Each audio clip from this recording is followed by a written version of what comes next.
Good day, learners. Welcome to our homeroom guidance class. I am Ma'am Lilet, C. Serrano, and I will be your teacher for today. I hope you enjoy your lesson with me until the end of this session. So with that, let's get started.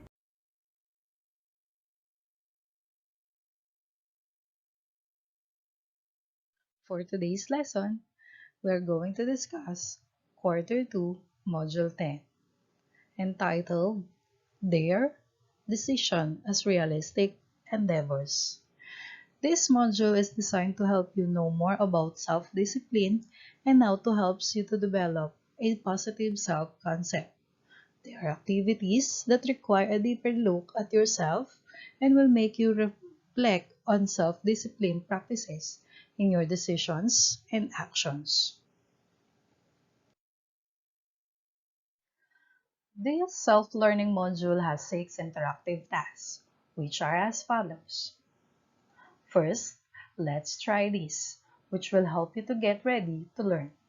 Second, let's explore this, which will guide you towards what you need to learn. Third, keep in mind, which will give you the lesson that you need to learn and understand. Fourth, you can do it, which will help you to apply the lesson learned in daily activities. Fifth, what I have learned, which will test and evaluate your learning. And lastly, share your thoughts and feelings, which will help you to express your thoughts, opinions, and feelings. Here are the learning objectives of this module.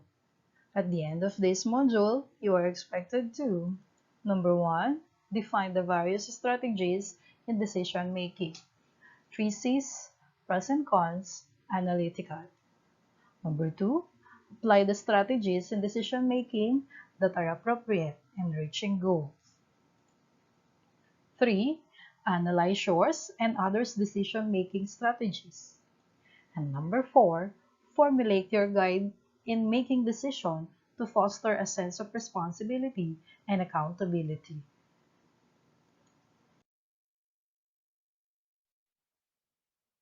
Every decision someone makes determines the outcomes of his or her goals. That is why sound decision making is an essential skill that all learners like you should possess. This module will allow you to refresh, enhance, and deepen your previous learning on decision making. Having the know how to apply certain skills in real and various life situations will lead you to a better and brighter result. Your decision is your choice. Decide now, later, or never.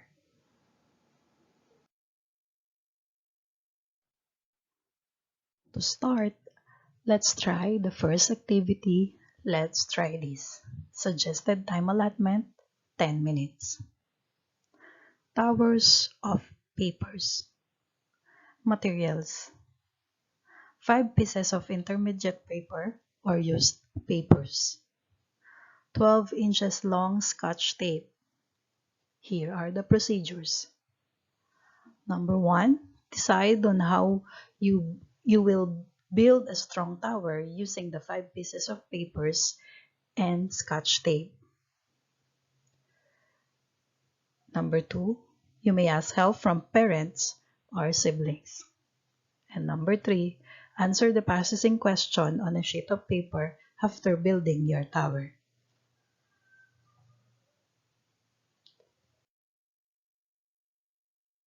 While doing the tower, here are the processing questions.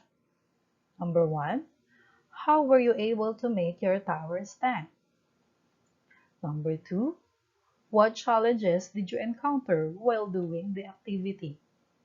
And number 3, how did you deal with the challenges you encountered? For the next activity, let's explore this. Suggested time allotment is 10 minutes. Let's analyze the situation below. Troubled water. A friend invited you to his birthday party the following weekend. The celebration will be held in a public beach. You reply by saying that you are hesitant to go because you found out that there are many people who are invited to the party. Your friend, on the other hand, assured you that you will be safe because all necessary health protocols will be followed in the party to avoid transmission of coronavirus. What would you reply?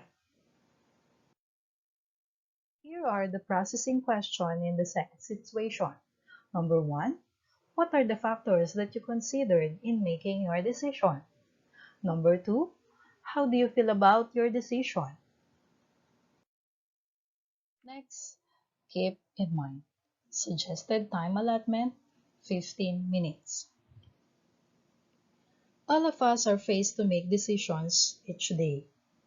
From simple ones like making decision whether eating rice or oat for breakfast to more complicated ones like deciding whether to finish a project and meet the deadline or playing online games to win over co-gamers. Deciding is not always a walk in the park. Here are a few known strategies that will help you in decision making. The three C's of decision making. Number one, clarify. First, be clear about the problem that has to be solved. When the problem has become understandable, it becomes easy to identify what decision has to be made. Number two, consider. Explore all possible choices or options and visualize what would happen for each choice or option. Carefully think about the positive and negative consequences for each choice. It is also best to get additional information from reliable sources.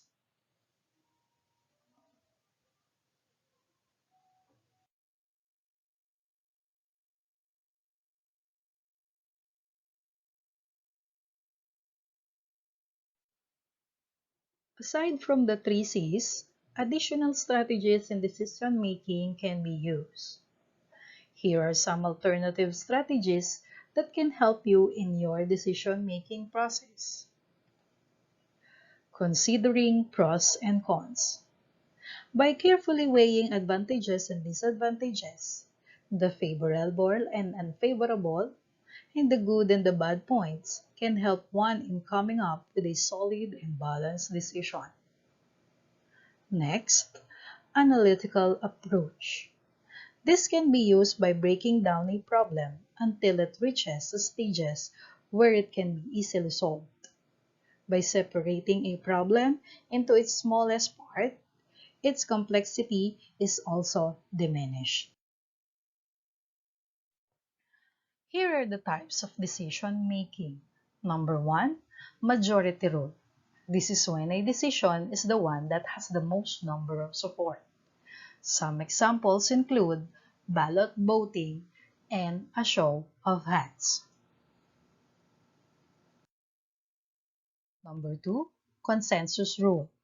When a decision is made by a group as one, everybody agrees on one thing in the end. We always hear the phrase, knowledge is power. A learner like you can make good decisions only when you are informed. Here are a few steps that might help in making better choices. Identify what should be decided. This is the first step in most decision-making situations. Identification aids in narrowing down and solving the problem at hand. No or yes. At times, problems and dilemmas are answerable by a simple yes or no. But often, decisions must be considered well, and it can take days and nights for a sound decision to be made. Find a friendly advice. Teenagers are often at risk of making poor decisions because they do not seek advice from people, especially those who can help them. Do not be afraid to reach out and ask for help from others such as your parents, teachers, counselors, and friends. Options are a great weapon in making sound decisions. Write down the pros and cons and give it a thought. It might help you in times of confusions and bewilderment. Reflect. Most people reflect after making a decision, but reflecting on a decision before it can be made is a great idea. It is not a bad thing to ask.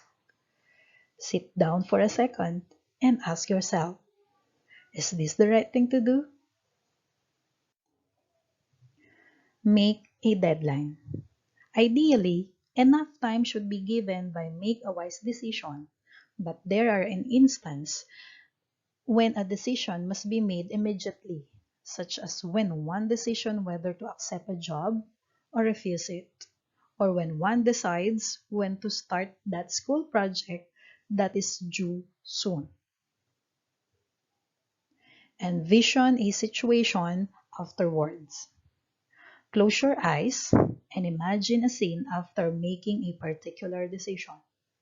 For example, when you buy an item that you want but is way out of your budget, imagine yourself paying off that object.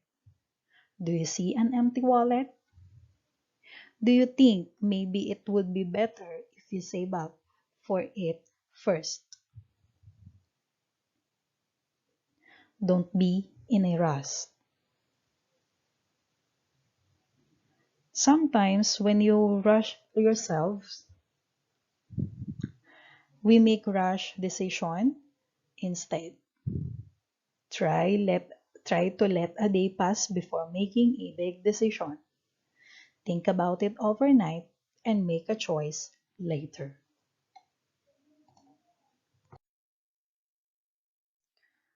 Let us now move on our next activity. You can do it. Suggested time allotment 5 minutes. Entitled Can Do or Needs Improvement. It is you who knows yourself best.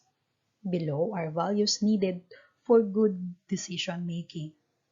Think of yourself now and evaluate each skills as used in learning at home or in school. Copy the given values in a clean sheet of paper or bond paper and encircle the descriptions. Can do or needs improvement. That's the best describes your level of its skills. Number 1, focus. Number 2, responsibility. 3, self-control. 5, resourcefulness. 6, humility. And lastly, positiveness.